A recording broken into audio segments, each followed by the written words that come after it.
किसान भाइयों नमस्कार। आप देख रहे हैं यूपीसीएसआर का ये फेसबुक लाइव कार्यक्रम मिठास और मैं डॉक्टर एस के पाठक आप सभी का स्वागत करता हूं। ये किसान भाइयों कुछ जगहों पे ये गन्ने में ये लक्षण दिखाई पड़ रहे हैं, तो आइए आज हम चर्चा करते हैं। डॉक्टर सुजीत प्रताप सिंह हैं जो कि पादप रोग वैज्ञानिक है हमारे गन्ना शोध परिषद में। डॉक्टर साहब, ये लक्षण कई जगहों पे दिखाई पड़ रहा है, क्या है ये? किसान भाइयों में संशय है कि ये रेड राट है, तो क्या चीज है ये? नमस्कार कृषक भाइयों, इस समय चूंकि मानसून काल चल रहा है और मानसून काल में बहुत सारी ऐसी बीमारियां होती हैं गन्ने की, जो कि गन्ने की पत्तियों में भी लगती हैं, गन्ने के तने में भी लगती हैं। इस समय जो इस लक्षण की जो कि डॉक्टर पाठक जी ने अपने हाथों में पकड़ा हुआ है, ये जो लक्षण कहा जाता है, ये बैक्टीरिया से संक्रमित पौधा है और बैक्टीरियल टॉप रॉट स्टेज इसे कहते हैं, बैक्टीरियल टॉप रॉट बीमारी इसे कहते हैं। कभी कभी कृषक भाई ये बीमारी कुछ विशेष किस्मों में ज्यादातर दिखाई देती है। कभी कभी किसान भाई चूंकि ऊपर से ये लाल हो जाता है, इसमें अभी कम लालिमा दिखाई दे रही है, लेकिन पूरी तरह से ये पत्ती लाल हो जाती है, तना जो होता है ये लाल हो जाता है। और लाल होने की वजह से कुछ किसान भाई इसको रेड राट भी समझ जाते हैं। उस स्थिति में वैरायटी में यदि रेड राट की संज्ञा देते हैं तो निश्चित रूप से कहीं कहीं भयावता की स्थिति आ जाती है और वैरायटी की जो वैरायटी का नाम भी बेकार होता है। ये बैक्टीरिया से संक्रमित गन्ना है जो कि टॉप ऊपर वाले स्थिति में लगती है, ऊपर वाले हिस्से में ज्यादातर लगता है।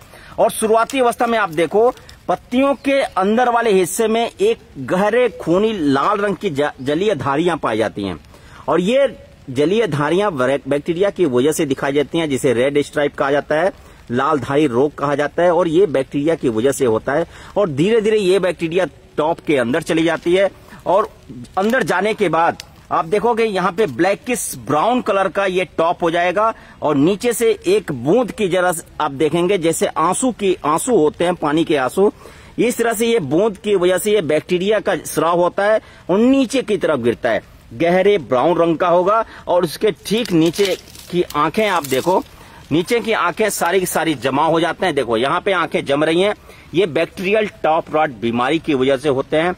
सारी की सारी आंखें जम जाएंगी, आंखें जमने के बाद पूरा का पूरा गन्ना सूख जाता है। इसलिए जैसे ही इस तरह के लक्षण दिखाई दे, निश्चित रूप से इसके प्रबंधन के उपाय करने चाहिए। यहाँ जड़ें भी आ जाती हैं क्या डॉक्टर साहब? यहाँ आंख के पास ये देखिए, यहाँ क्या ऐसा? बिल्कुल, इधर से दिखा, जहाँ से ये गांठें होती हैं, ऊपर वाले गांठों से जड़ों का भी विकास हो जाता है।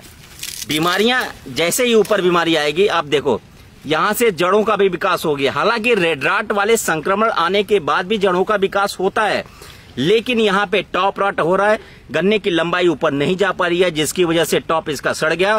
टॉप सड़ने के बाद इसमें से गन्ने की आंखों से स्प्राउटिंग शुरू हो गई और यहाँ गांठों से जड़ों का विकास होना शुरू हो गया। तो इसीलिए किसान भाइयों को कंफ्यूजन होता है कि कहीं ये रेड राट तो नहीं है। हाँ बिल्कुल, तो इसीलिए लक्षण चूंकि लाल रंग का होता है, इसलिए कृषक भाई कभी कभी कंफ्यूजन होता है, संदेह की स्थिति में आ जाते हैं कि ये रेड राट तो नहीं है। तो इसमें किसान भाइयों को बिल्कुल भी संशय की जरूरत नहीं है, ये बिल्कुल रेड राट नहीं है, ये बैक्टीरिया के द्वारा ये बीमारी होती है। डॉक्टर साहब, अब इसका नियंत्रण क्या है? हाँ बिल्कुल, अच्छा प्रश्न है। जब इस तरह के संक्रमण किसान भाइयों को दिखाई दे, विशेष किस्मों में ही दिखाई देता है, सारे किस्मों में नहीं दिखाई देता है, तो ये जो संक्रमित पौधा है इसको हम नीचे से काट के भी हम कहीं नीचे मिट्टी में दबा देना चाहिए, अन्यत्र ये जगह पे फेंक देना चाहिए, नष्ट कर देना चाहिए। उसके बाद क्या होता है, संक्रमण से बचने के लिए एंटीबायोटिक का स्प्रे करना बेहद जरूरी हो जाता है। एंटीबायोटिक में आप स्ट्रेप्टोसाइक्लिन का स्प्रे कर सकते हो, 0.01% का अनुपात होता है। यदि ग्राम में हम किसान भाइयों को देसी भाषा में बता दूं तो 100 लीटर पानी में यदि स्प्रे कर रहे हैं तो उसमें 10 ग्राम दवा होती है। ये 10 ग्राम स्ट्रेप्टोसाइक्लिन वही दवा है जिसमें कि पीले रंग की इतनी बड़ी पुड़िया होती है और 6 ग्राम की पुड़िया होती है, जो कि धान में बैक्टीरियल ब्लाइट के लिए सामान्यतः किसान भाई इस समय प्रयोग कर रहे हैं। इसके अलावा कॉपर ऑक्सीक्लोराइड और स्ट्रेप्टोसाइक्लिन को एक साथ मिला के भी स्प्रे करने से ये खतरनाक बीमारी पूरी तरह से समाप्त हो जाती है।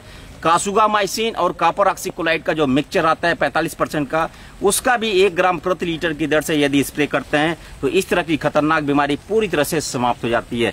इस तरह से एंटीबायोटिक्स स्ट्रेप्टोसाइक्लिन जो कि टेट्रासाइक्लिन और स्ट्रेप्टोमाइसिन का 90 और 10 के अनुपात का मिक्सचर होता है, इसका स्प्रे करके किसान भाई इस बैक्टीरियल टॉप रॉट बीमारी से 100% एक सप्ताह में निजात पा सकता है। पूरा का पूरा गन्ना आपका स्वस्थ हो जाएगा।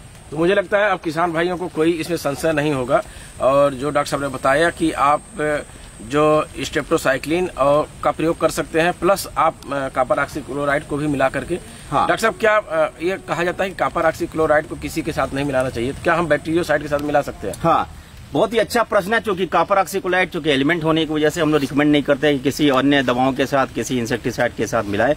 लेकिन ये अगर कंपेटेबिलिटी की बात करें कॉपर ऑक्सीक्लोराइड की, स्ट्रेप्टोसाइक्लिन या जो बैक्टीरियोसाइड होता है, चाहे स्ट्रेप्टोसाइक्लिन हो या टेट्रासाइक्लिन हो या कासुगामाइसिन हो, इन तीनों के साथ बहुत ही अच्छा कंपेटेबल होता है। इसके साथ आप किसान भाई कॉपर ऑक्सीक्लोराइड को मिश्रित करने के बाद स्प्रे करने से किसी भी तरह के दुष्परिणाम नहीं प्राप्त होते हैं।